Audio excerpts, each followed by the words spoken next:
Nous, on a l'occasion d'aller sur des terrasses pour faire des diagnostics et bon, ils ne mettent pas d'isolant. Ou alors, la personne qui a fait l'étanchéité n'est pas un vrai étancheur, donc il va mettre une couche d'étanchéité au lieu du bicouche qui est nécessaire pour avoir une garantie décennale. Voilà, on peut rencontrer ce genre de choses, quoi. Okay. Ça peut être intéressant si tu passes par un professionnel, que ce soit un cabinet d'architecture ou toi-même directement via l'étancheur, de voir ces petits détails, et ça permet de poser des questions assez techniques.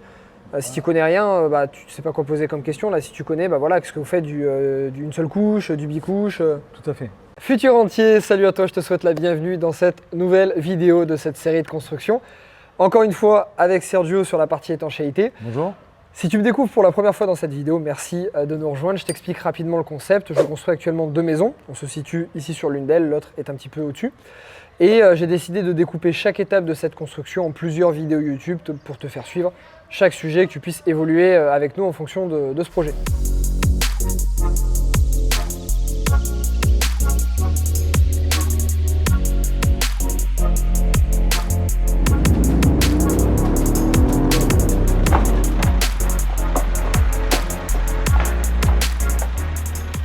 Donc aujourd'hui, on va parler avec Sergio les différences d'étanchéité qu'on a sur les 2 maisons, parce qu'on a 2 toits qui sont différents.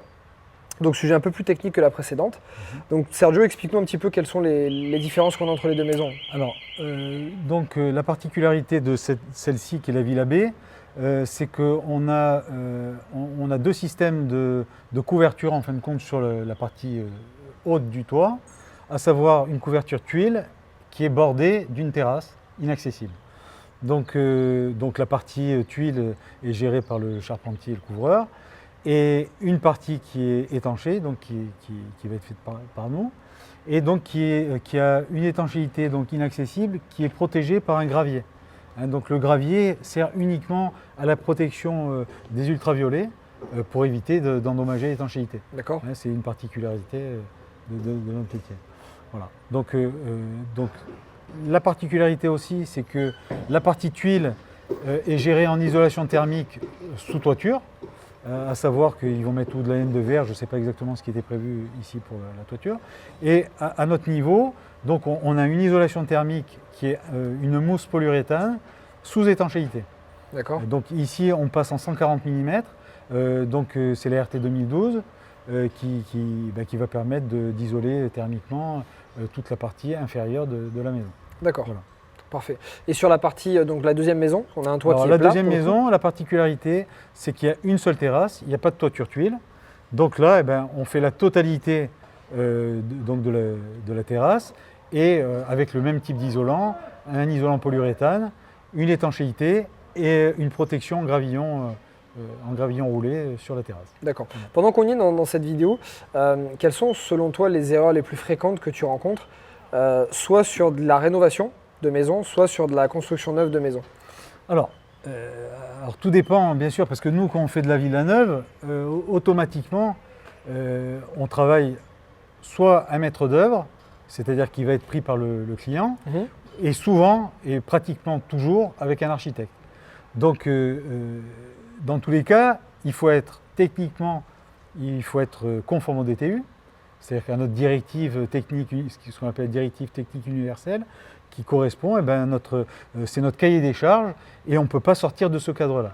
Donc dans tous les cas, ce qu'on peut voir sur des chantiers où c'est pas bien réglementé, c'est que où on ne met pas d'isolant thermique, ce qui est complètement aberrant. Ça arrive souvent ?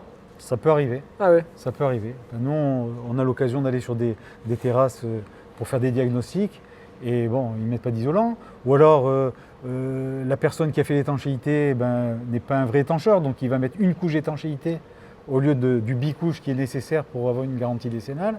Voilà, on peut rencontrer ce genre de choses, quoi. Okay. Ça peut être intéressant si tu passes par un professionnel, que ce soit un cabinet d'architecture ou toi-même directement via l'étancheur, de voir ces petits détails, et ça permet de poser des questions assez techniques. Si tu connais rien, tu ne sais pas quoi poser comme question. Là, si tu connais, qu'est-ce que vous faites d'une seule couche, du bicouche Tout à fait. Alors après, ce qui se passe, c'est qu'on fait du neuf. En général, il y a toujours un contrôleur technique sur le chantier. Donc nous, on élabore un cahier de détails qui va correspondre bien sûr au chantier. On va faire des coupes, en fin de compte, des repérages des terrasses qu'on a étanchées. Et ensuite, on fait des coupes sur ces terrasses. D'accord. Et ça va nous donner les hauteurs, le type de matériaux qu'on va mettre. Et tout ce carnet-là va être contrôlé par le contrôleur technique et qui va donner son aval ou qui ne va pas donner son aval. Bien sûr. Voilà. Donc, et si toutefois il y a un problème qui est détecté, on modifie le carnet de détail, et ce qui permet d'arriver à un moment où le contrôleur technique va dire c'est bon, on peut y aller, et je donne mon aval. Ok. Voilà. Donc ça c'est important. Super. Sergio, merci beaucoup Je t'en prie. pour cette vidéo. C'était génial. J'espère Avec que ça t'a plaisir. plu. Tu me diras en commentaire d'ailleurs si la vidéo t'a plu et tu remercieras Sergio qui, pour son premier exercice de vidéo, a été impeccable, génial. Tant mieux. Mets un like sur cette vidéo d'ailleurs, ça me motivera à te donner encore plein de contenu, à te trouver encore d'autres professionnels comme ça. Alors, je t'invite à aller dans la description, tu vas retrouver énormément de choses. Premièrement, les liens de toutes les précédentes vidéos de cette série de construction, donc ne les rate pas, tu as énormément d'informations. Tu retrouveras également de la formation gratuite de ma part sur l'investissement immobilier, le crédit, la fiscalité, la rénovation, la construction. Bref, tu auras énormément de sujets.